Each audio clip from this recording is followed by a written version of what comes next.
This is Doug Vahrenberg. Welcome back to another set of tips and tricks. And today we're going to talk about fuel economy. Most people don't think about boats and fuel economy out there. We just jump in them and run the heck out of them and get the fastest we can go down the lake. But there's a few things that you can do to your boat to get better performance, top end speed. If we can travel farther on the same amount of fuel, basically that is saving us fuel. There's a couple other things that I'm going to talk about of how to save fuel when we're out here just fishing.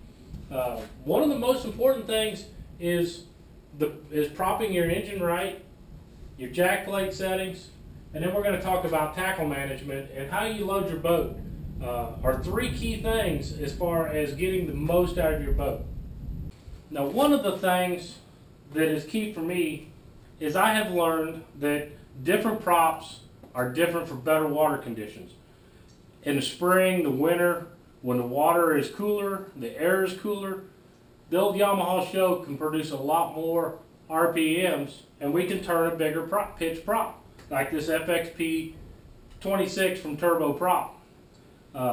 When it warms up, and I've got all these extras on here, I got 2 talons, 360, got a lot of stuff on the back of the boat. The warmer water is less dense than cooler water, so it takes the motor struggles a little bit to maintain RPM, and that's where I drop down to the Yamaha T1 prop, and it allows me to keep my RPMs, keep my speed, get a better hole shot, and get better fuel economy.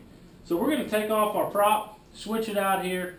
Now, one thing when you're changing the prop, you either need to use a block, or this is a prop block that attaches right over your cavitation plate. When you tighten the nut, it keeps the prop from spinning. I've got a nice little prop wrench I keep in my boat. I keep a spare prop in my boat, exactly the same thing I'm running for that day. So if I have an issue with the prop, all I've got to do is quickly jump out. I've got my prop block, I've got it. You loosen it, you put it on this side, and you can loosen the prop.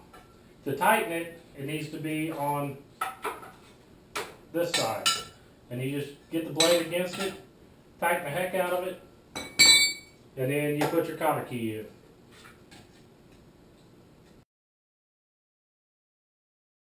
And that'll keep that good and snug. Keeping your prop good and snug helps too. So check that often. Try some different props.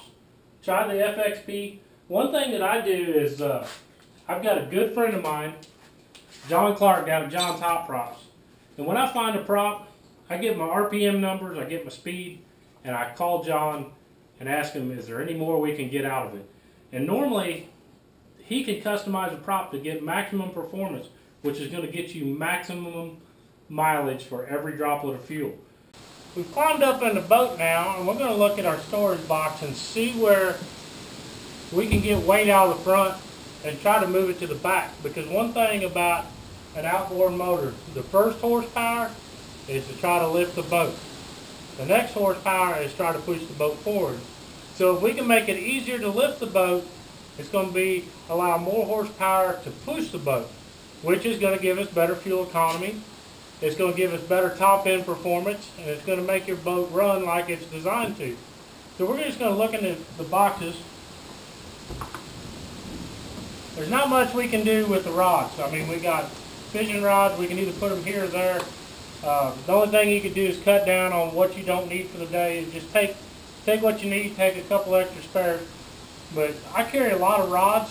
I fish a lot of different ways. So there's not much I'm going to axe out of that box. Now we can look in our dry box. This is a good thing to keep up in front is your extra life jackets and that type of stuff, because they don't weigh a lot. Got a life jacket, got my crankbait retriever, throw cushion, dip net. Those are all good. Oh, what do we got here? We got a whole box full of jig heads. That's heavy.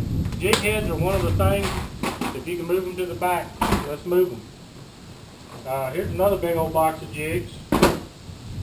Frogs. Frogs don't weigh as much, so that's something we can keep up the front. Got some finesse worms and some crankbaits. Crankbaits, they're pretty light. Oh, we ain't leaving our beef jerky and our cheese and crackers. They got to stay up here because they got to be close to me. So let's get these jigs out of here. We've got jigs out. Looking here, we got some plastics. Oh, look at that. I bet that's 15, 20 pounds of tungsten weight. Let's move them to the back and see if we can transfer some of this weight rearward and see what it does.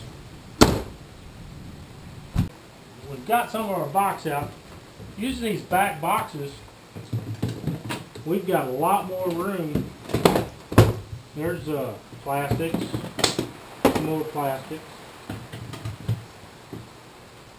Let's see how much jig stuff we can get in here and weights. Oh my gosh, that's heavy. Zoom in. We'll put them on top. Our jigs. I'm really not going to use those, so I might as well take them out. Keep them in here. Keep my tubes in here. Throw that in there. Throw my weights. We just cold a couple boxes. Getting our weight back here is really going to help us in allowing that boat to lift easier on the front. Get your weight back, and it's going to help you on your fuel economy and help you on your performance. Next, let's get out on the water. We're going to run this thing out on the water once this shower quits, and we're going to show you how to tune your boat. Today we're out here on the water, and I'm going to show you something. I run an Atlas hydraulic jack plate, and I can just use my finger here, and you can watch the motor as it comes up. And I'll be showing you in this in action. I can raise and lower that motor height, that prop height to the hull automatically by just finger switch here on the console, and that allows me to fine-tune that graph. Now, if you have a manual jack plate, you'll need to do it in about 1/8 inch increments, I recommend. On a hydraulic jack plate, I just bump it just a little bit, and you see it just barely trickle it down up, and you'll find that optimum place to get the best fuel economy.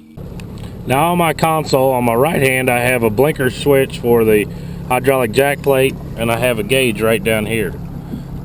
Watch that gauge, and you will find that optimum setting. Like, I know this boat runs pretty good in the 7 to 11 range, so I'm going to use that to help judge exactly where I am. I'm going to start there, use it, and I'm going to come up to my Humminbird, and I've got my speed selected here, and that will allow me to fine-tune the boat to optimum speed.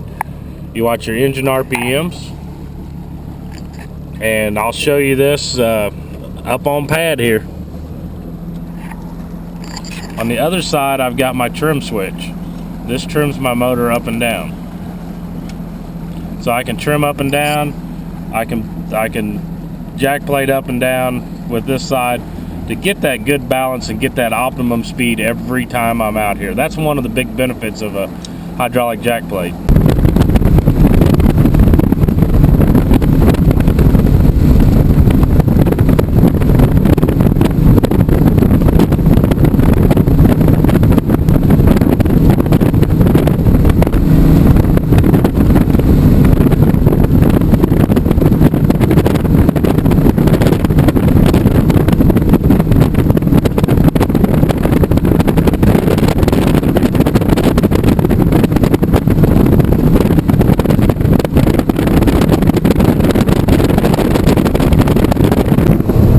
One of the big things to save fuel economy is to back your RPMs off and just cruise around once you get that top speed.